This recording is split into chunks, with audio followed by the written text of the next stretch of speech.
everybody, it's Kyle coming at you live. Okay, not live. Well, I'm live right now, but you probably won't be hearing this live. Unless you're watching. Are you watching me?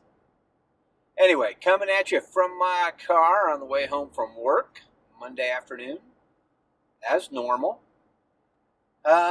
Just driving on home. Enjoying a couple days with the wife. Kiddos are at grandparents, and my lovely wife will be going down to grab them and bring them home here shortly. But we got one more evening to hang out. We might go grab a bite to eat, something like that. What is bugging me? You know, I almost kind of blew my wad on talking about gun control last week because holy cow, that's pretty crazy.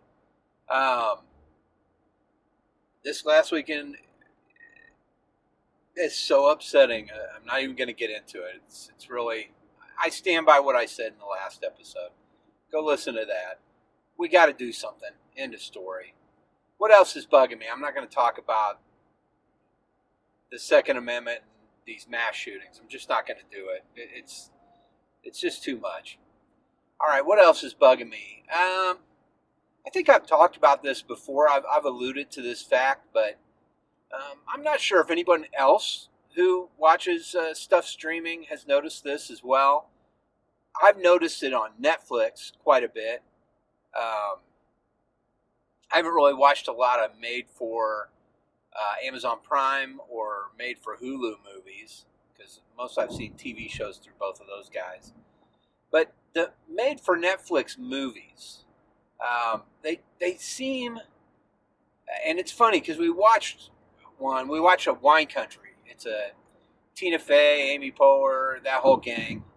And it was fun. It was really funny. There's some great parts to it, pretty hilarious, and it was good.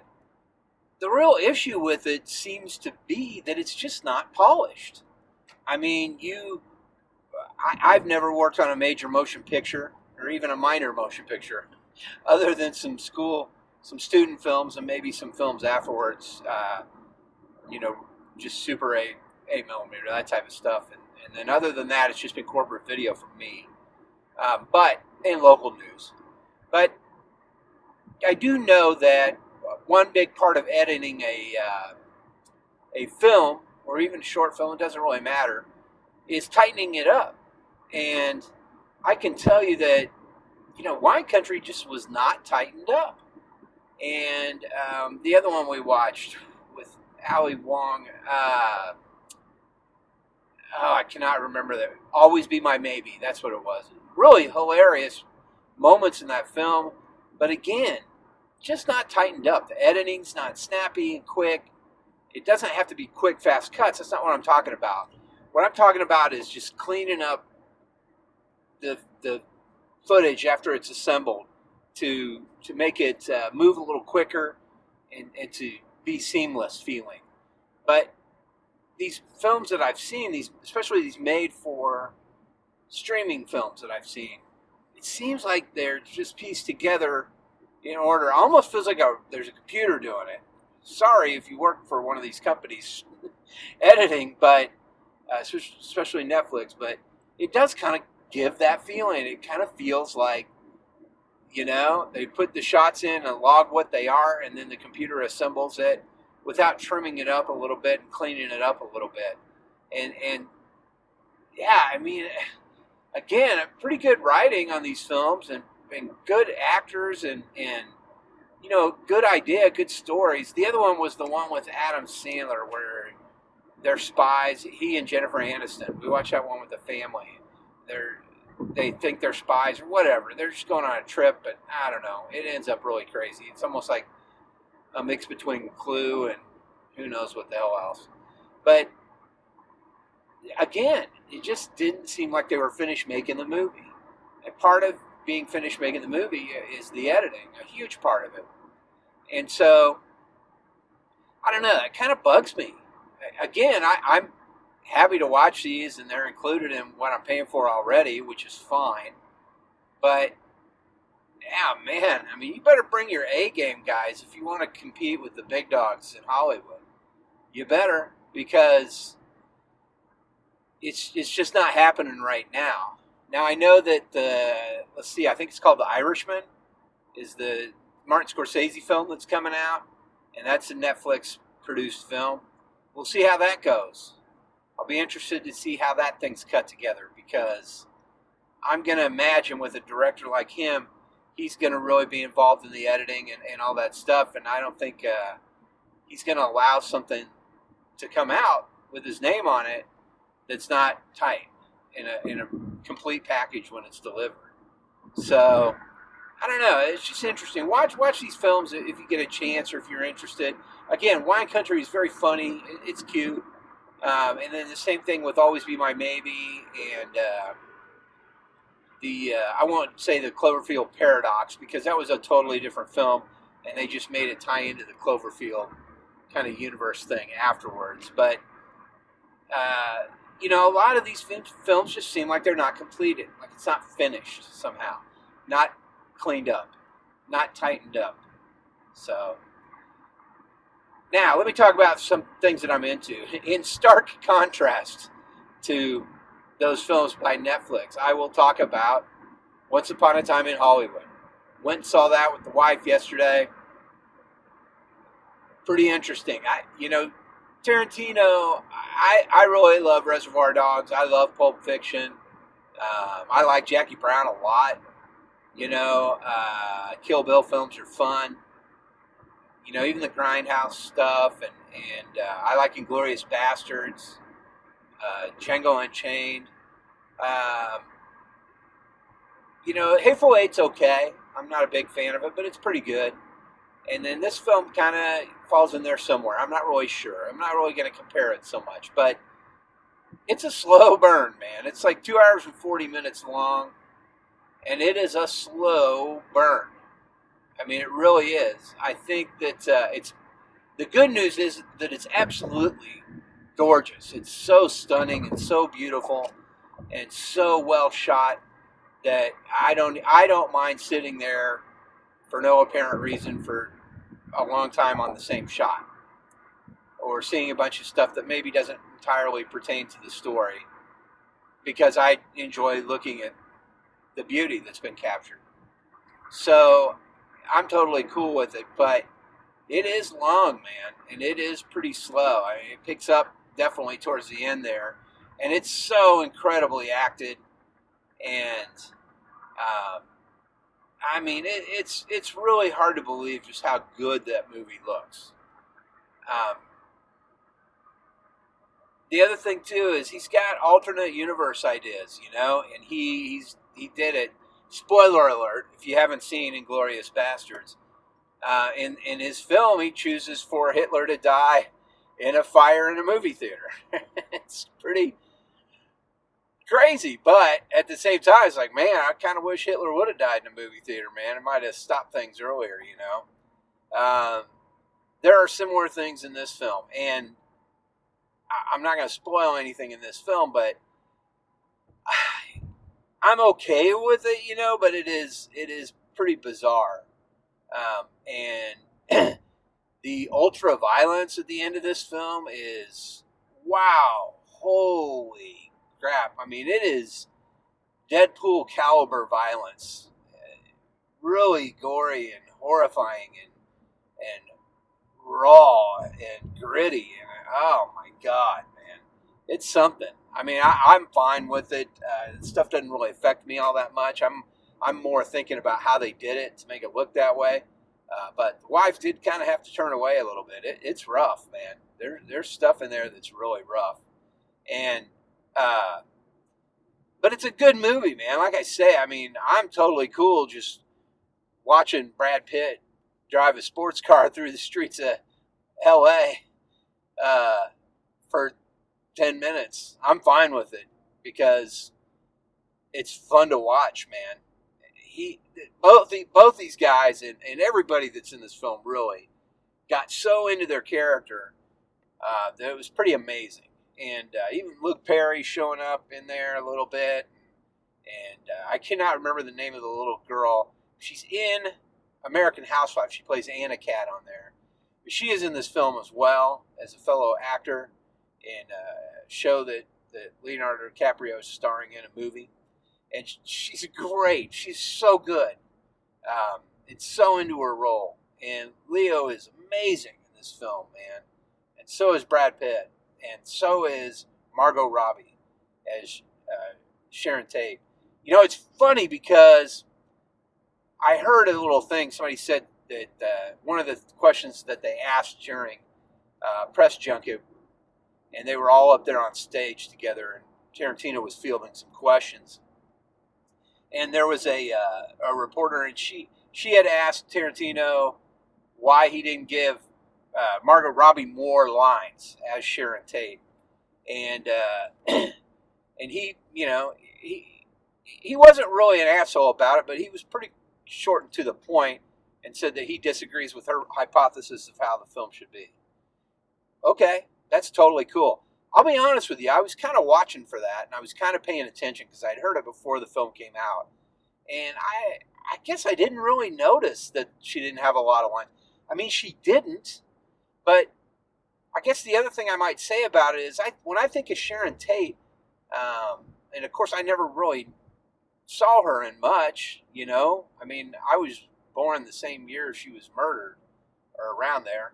But when I've seen even shows with her on it, or I've seen her in interviews, or maybe just not even really in interviews, she doesn't talk a whole lot. She's kind of an object of beauty, and I know that's horrible. I don't mean it in a sexist way or anything like that.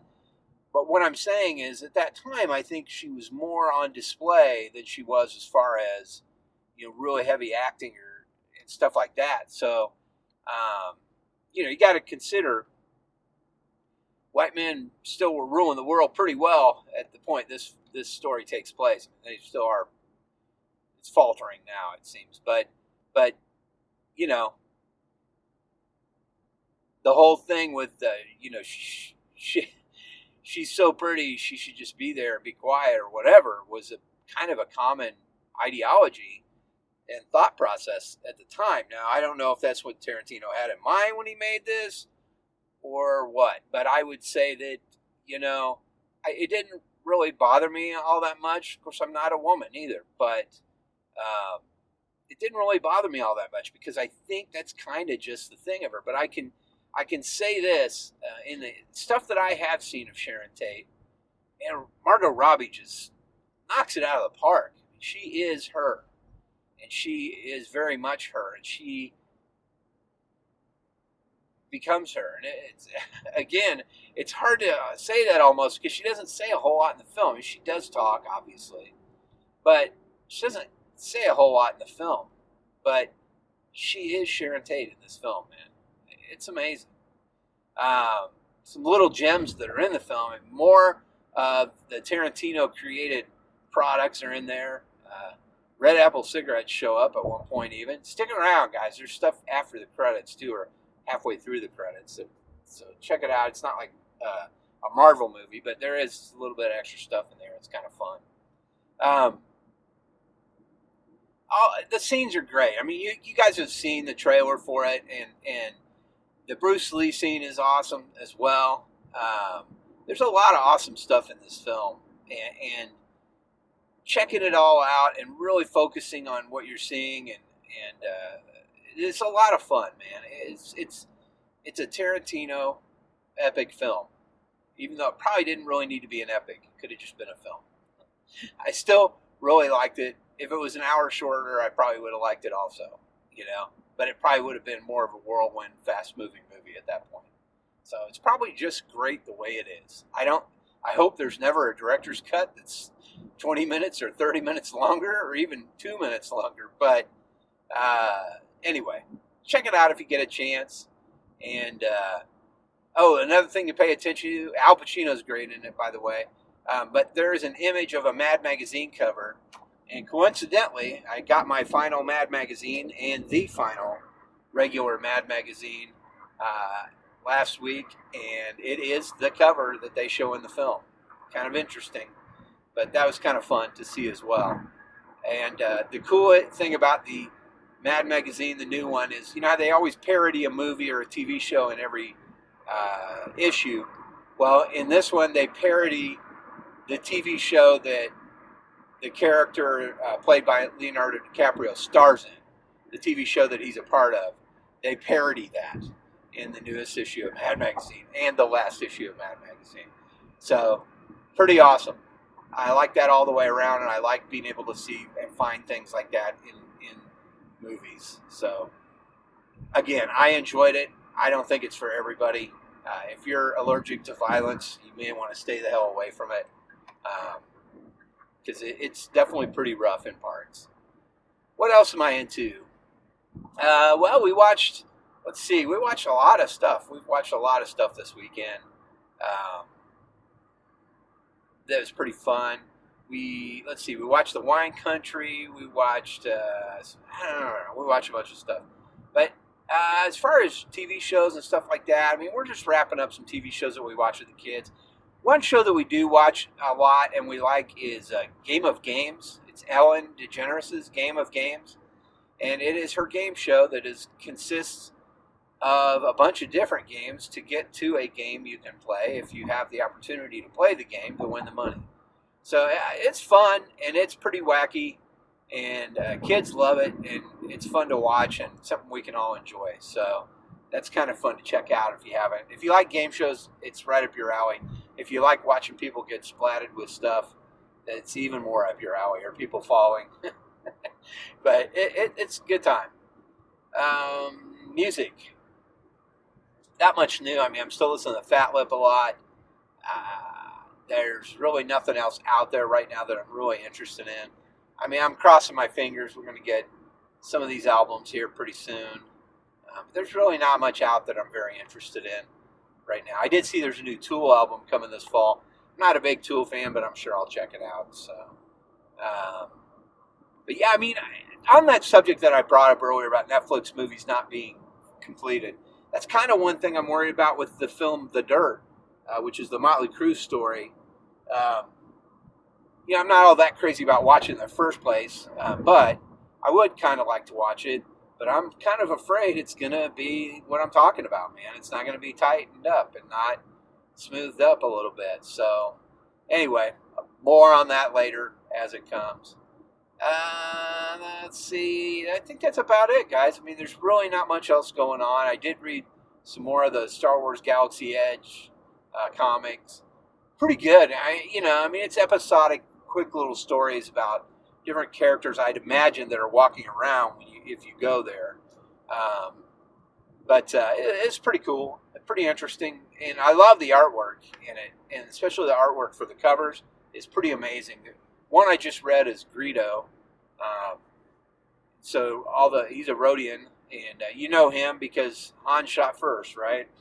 If you've ever heard that whole thing, he's the green alien bounty hunter guy that meets Han Solo in the very first Star Wars film, A New Hope. And Han Solo wastes him in the bar and leaves. Anyway, this story takes place before all that, and it's pretty interesting. If you get a chance, you should check it out. That's about it, guys. I really can't think of much else. I'm sorry. Nothing else really going on. And again, the whole thing with the Netflix films not being completed, it's not that it really, I hate it or anything. It's not, I'm anywhere near passionate about it like I have been about other things I've talked about before that have got me in trouble. But it does kind of bother me because I know these films have a pretty good sized budget, and they're paying the actors and the crew and all that stuff, but you gotta pay a good editor, and there's something to editing a film, and there's something to completing and polishing that film, and I just feel like it's not being done somehow. I don't even know how to explain that other than just the way I just said it. All right, well, there will be more soon. Look for a new episode next week, but until then, get off my lawn.